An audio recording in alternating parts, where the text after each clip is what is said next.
नमस्कार, मैं हूं पीयूष शर्मा और आप देख रहे हैं नेक्स्ट 9 न्यूज नेशन के खास शो सत्ता में। आज सत्ता में बात करेंगे खराब दौर से गुजर रही कांग्रेस पार्टी की। खराब दौर से गुजर रही कांग्रेस पार्टी अब एक्टिव मोड में आ गई है। कांग्रेस का 3 दिवसीय चिंतन शिविर राजस्थान के उदयपुर में आयोजित होने जा रहा है।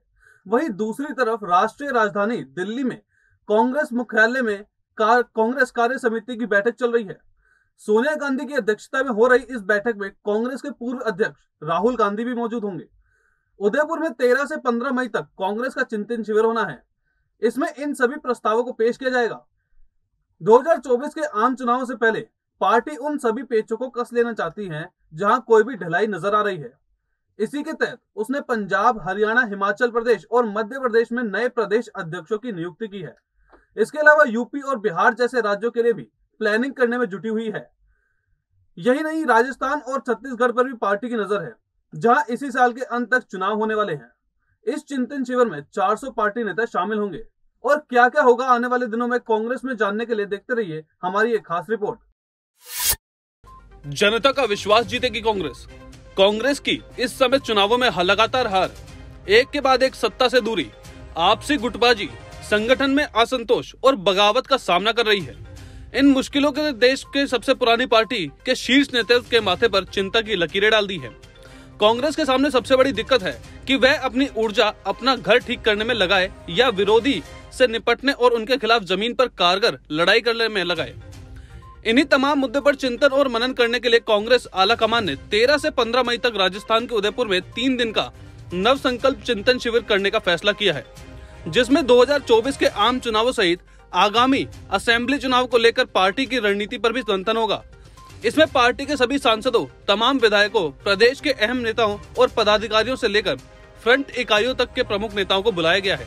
कांग्रेस के वरिष्ठ नेता बताते हैं कि चिंतन शिविर से जो बड़ा फैसला होगा या बड़ी नीति जनता के लिए निकल कर आती है और फिर उसे हकीकत में जमीन पर लागू किया जाता है, तो निश्चित तौर पर कांग्रेस के लिए वह ऑक्सीजन की तरह होगी, क्योंकि कांग्रेस इस वक्त अपने सबसे बुरे दौर से गुजर रही है। कांग्रेस करेगी चिंतन शिविर। उदयपुर में होने वाला कांग्रेस का चिंतन शिविर हाल ही के दिनों में हुई कांग्रेस की तमाम बैठकों का सबसे बड़ा शिविर होगा। पार्टी का भी मानना है कि इस साल और अगले साल होने वाले विधानसभा चुनावों से लेकर 2024 में होने वाले लोकसभा चुनावों की पूरी रणनीति का खाका इसी चिंतन शिविर में तैयार किया जाएगा। खास बात यह है कि कांग्रेस का चिंतन शिविर उस दौर में हो रहा है जब कांग्रेस अपने सबसे बुरे दौर से गुजर रही है। इसलिए पार्टी के पास इस शिविर में तैयार किए गए मसौदे, रणनीतियां और योजनाएं पार्टी को मजबूत करने में निश्चित तौर पर बहुत मदद करेंगी। कांग्रेस के नेताओं का मानना है कि उदयपुर में होने वाले इस चिंतन शिविर में जो रणनीति तय होगी उसे उमल जामा पहनाकर कांग्रेस कई राज्यों में सत्ता वापसी की इबारत करेगी। कांग्रेस में खींचातानी और गुटबाजी। हालांकि कांग्रेस में खींचातानी और गुटबाजी हमेशा से रही है, लेकिन मजबूत नेतृत्व के बीच संतुलन बना रहा रहता है, जबकि मौजूदा नेतृत्व इसमें खुद को ही कहीं न कहीं नाकाम पा रहा है। एक के बाद एक लगातार हो रही हार के चलते वर्कर्स और नेताओं का मनोबल गिरना और मोहभंग दोनों ही हुआ है, जिसकी एक बड़ी परिणति तेजी से दूसरे दलों और में जातों में नेताओं में रूप में दिखाई देती है। एक बड़ी कमजोरी कमजोर संगठन और जमीन पर कमजोर होती पकड़ भी है, जिससे पार्टी लोगों में भरोसा नहीं बना पा रही है। कांग्रेस का एक ही दिक्कत ऐसा चेहरा है जो मोदी के सामने विकल्प बने। राहुल गांधी को आगे करने की कोशिश की गई, लेकिन राहुल गांधी और कांग्रेस दोनों ही अब तक कवायद में कामयाब नहीं हो पाए हैं। कांग्रेस में चिंतन शिविर के इतिहास और उसके सार को देखें तो इसमें उम्मीद और निराशा दोनों आती है। सोनिया के नेतृत्व में शुरू हुआ चिंतन शिविरों ने कई ऐसे प्रस्ताव और फैसले सामने आए जिसने 21वीं सदी में कांग्रेस के 10 साल के शासन को नींव रखी है।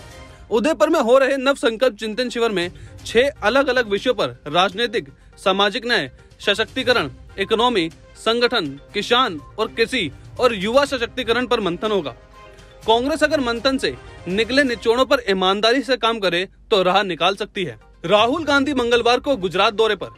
कांग्रेस के पूर्व अध्यक्ष राहुल गांधी मंगलवार को गुजरात के एक दिन के दौरे पर होंगे, जहां वह दाहोद में आदिवासियों की एक सभा को संबोधित करेंगे। कांग्रेस पार्टी ने राहुल गांधी को गुजरात दौरे के बारे में जानकारी देते हुए बताया कि वह दाहोद के नवजीवन आर्ट्स एंड कॉमर्स कॉलेज में आदिवासी सत्याग्रह रैली को संबोधित करेंगे। इसके बाद में राहुल गांधी दाहोद के गोविंद नगर के स्वामी विवेकानंद संकुल में कांग्रेस विधायकों की एक बैठक को संबोधित करेंगे। अपनी इस यात्रा के दौरान राहुल गांधी दाहोद में ही गुजरात के आदिवासी नेताओं के साथ एक और बैठक करेंगे। प्रधानमंत्री मोदी भी गत 20 अप्रैल को दाहोद में एक आदिवासी बैठक में भाग लेने पहुंचे थे। यहां उन्होंने 20,000 करोड़ रुपए की रेलवे कार्यशाला की स्थापना की घोषणा की। राहुल गांधी की यह यात्रा इस साल के अंत में होने वाले गुजरात विधानसभा चुनाव से पहले पार्टी की राज्य इकाई में गुटबाजी के मद्देनजर भी हो रही है। हाल ही में कांग्रेस के आदिवासी नेता और विधायक अश्विन कोतवाल पार्टी छोड़कर बीजेपी में शामिल हो गए थे। आदिवासियों को कांग्रेस का पारंपरिक वोट बैंक माना जाता है। साल 2017 के गुजरात विधानसभा चुनाव के बाद भाजपा ने कांग्रेस के 5 से अधिक आदिवासी विधायकों को अपने पाले में लेकर आदिवासी वोट बैंक में सेंध लगाने की कोशिश की थी। इसके बाद हुए उपचुनाव में भाजपा को आदिवासियों का एक अच्छा समर्थन प्राप्त हुआ, जिसने कांग्रेस के माथे पर बल डाल दिए। इसलिए कांग्रेस एक बार फिर अपने पारंपरिक वोट को बैंक को गुजरात चुनाव से पहले साधने की कोशिश में लगी है। इसके लिए गुजरात कांग्रेस ने उमरगांव के सभी आदिवासी इलाकों में 1000 छोटे छोटे पंचायत का ऐलान किया है। साथ ही स्थानीय कांग्रेस नेता एक पेश समिति भी बनाएंगे। दूसरी ओर भाजपा ने भी गुजरात के आगामी विधानसभा चुनाव में 150 से ज्यादा सीटें जीतने का लक्ष्य रखा है और इसके लिए आदिवासी SC/ST वोट बैंक पर पार्टी की निगाहें हैं। प्रधानमंत्री मोदी के अलावा गृह मंत्री अमित शाह भी बीते कुछ महीनों में कई बार गुजरात आ चुके हैं।